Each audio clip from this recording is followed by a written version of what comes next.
Welcome to this deep dive. Today, we're tackling something pretty important but often a bit tricky in Spanish, reflexive verbs. Yeah, especially if you're coming from English, they don't always map directly. Exactly. It's a different way of thinking, almost. And to help us unpack this, we've been looking at some great explanations from the Jaime Lara Español channel. Oh, yeah, that channel is fantastic. Hamilara really breaks things down clearly. A great resource if you're learning Spanish. Totally agree. So our goal today isn't just like memorizing a list. We want to really get why these verbs work the way they do in Spanish. Understanding the concept is key. Because they are super common, you really can't get fluent without grasping them. Okay, let's dive right in then. When we say reflexive verb, what's the core idea? What does that actually mean? Well, basically it means the action of the verb sort of bounces back onto the person doing the action. Bounces back, like a U-turn. Exactly, like a U-turn. The subject performs the action and receives it. Okay, that helps visualize it. Can you give us a concrete example? Sure. Think about levantarse, to get up. If you say, yo me levanto a las 7, I get myself up at 7. See. Ah, right. The me shows the action of getting up is happening to you, to myself. Precisely. English often just says, I get up, but Spanish emphasizes that self-directed action with the me. It's built into the verb structure. That's a really good point about how the languages frame it differently. Okay, so that's action on oneself. Are there other types? Yeah, another big category is actions on parts of your body or clothing, like lavarse los dientes. To wash one's teeth. So, yo me lavo los dientes. The washing action is directed at my teeth. Exactly. Or maybe ponerse la camisa, to put on one shirt. Yo me pongo la camisa. Putting the shirt on myself. Right.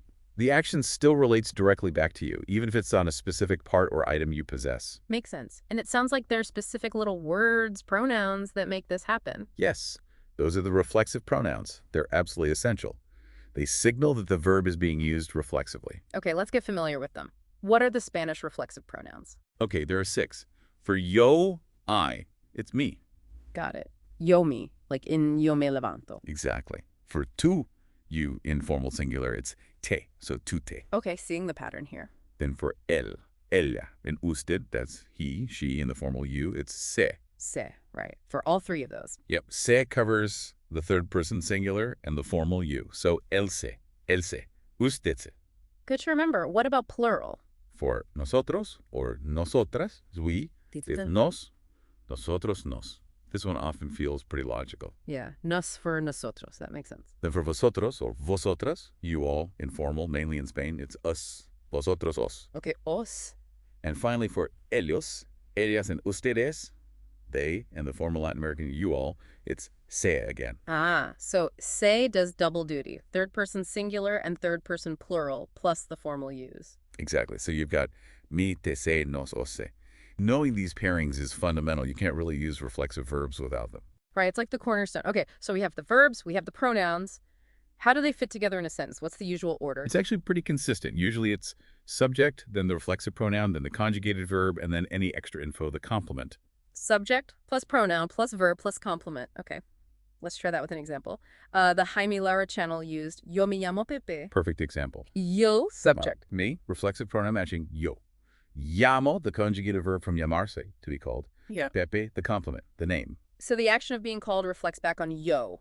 Makes sense. How about another? Okay. Tú te lavas el pelo. All right. Tu subject, te pronoun. Lavas, verb from lavarse, to wash. El pelo, the complement, the hair, so you wash your own hair. Exactly. Or, Susana se ducha las at. Okay. Susana, she is the subject. Sexia is the pronoun. Ducha is the verb. Ducharse, the shower. Aras at is the complement. Susana showers herself. Perfect. Let's try a plural. Mi mujer y yo nos casamos pronto. Mi mujer y yo, that's we, the subject. Nos, the pronoun. Acostamos, verb. Acostarse, to go to bed. Pronto, complement. We put ourselves to bed, basically. And with vosotros. Maybe vosotros nunca os comportáis bien. Vosotros, subject. Os, pronoun. Comportáis, verb. Comportarse, to behave. Nunca, nunca. Ni ese complement. You all never behave yourselves well. Right. One more. Juan y Pedro se conocen desde niños. Juan y Pedro, subject. Yeah. The pronoun. Conocen, verb. Conocerse, to know each other. Desde niños, complement. Okay, this one's interesting.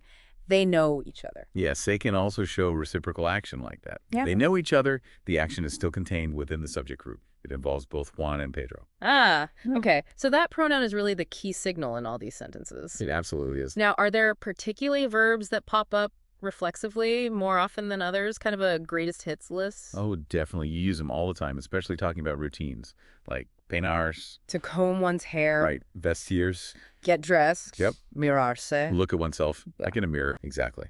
Then quitarse, to take off clothes. Lavarse, wash oneself.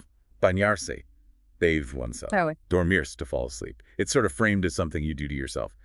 And acostarse, to go to bed, like we saw. wow. Yeah, a lot of daily life stuff. Getting up, washing, dressing, going to bed. It really covers a lot. And that makes it super important to know when a verb is reflexive and when it isn't. Because sometimes the same root verb can be both. Right, so the meaning changes depending on whether that little reflexive pronoun is there or not. Precisely. It all comes down to who is receiving the action. Does it stay with the subject, or does it go out to someone or something else? Okay, let's see that difference side by side. Can you contrast a few? Sure. Let's use acostar again. Reflexive. Juan se acuesta a las 10. Juan goes to bed himself. Action on Juan. Right. Non-reflexive. Juan acuesta a sus hijos a las 10. Juan puts his kids to bed. The action goes to the kids. No say. Exactly. See the difference? Yeah, that's crystal clear. Another one. How about peinar? Reflexive. Me peino el pelo. I comb my own hair. Non-reflexive. Yo peino a mi hija. I comb my daughter's hair. Action goes outward to the daughter.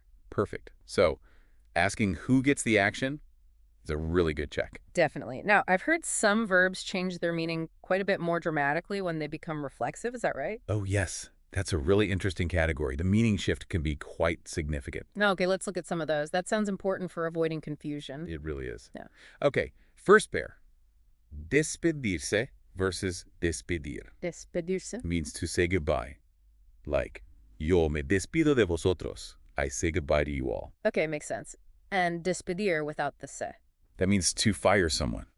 As in, yo despido a mi empleado. I fire my employee. Whoa, okay. Big difference. Definitely want to get that one right. You really do. Next, dormirse versus dormir. We touched on this. Dormirse. To fall asleep, like the act of drifting off. Right, often implying that transition maybe unintentionally, whereas dormir is Just sleep, the general state or intention. Yeah. Voy a dormir. Exactly. Dormirse is about the change of state affecting you. Got it. What else? Dejarse versus dejar. Dejarse often means to forget something, like unintentionally leave it behind.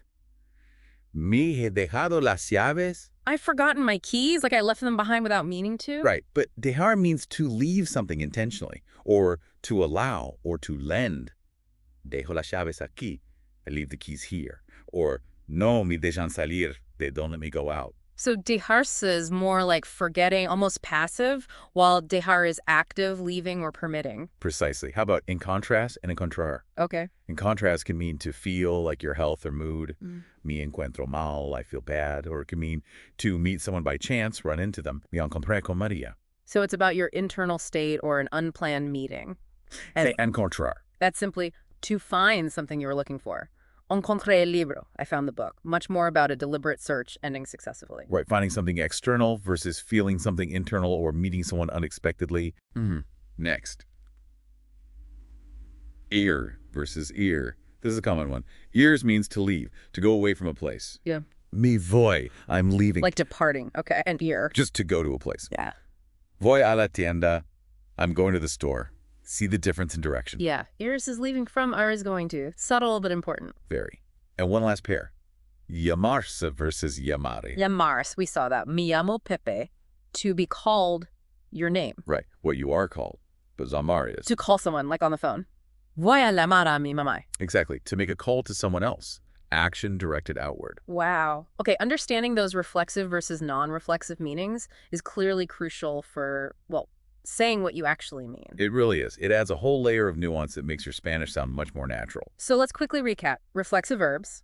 The action comes back to the person doing it. Check. They always use a specific reflexive pronoun, me, te, se, nos, us, se, that has to match the subject. Double check. And sometimes adding that pronoun drastically changes the verb's core meaning, not just who receives the action. You got it. That covers the main points.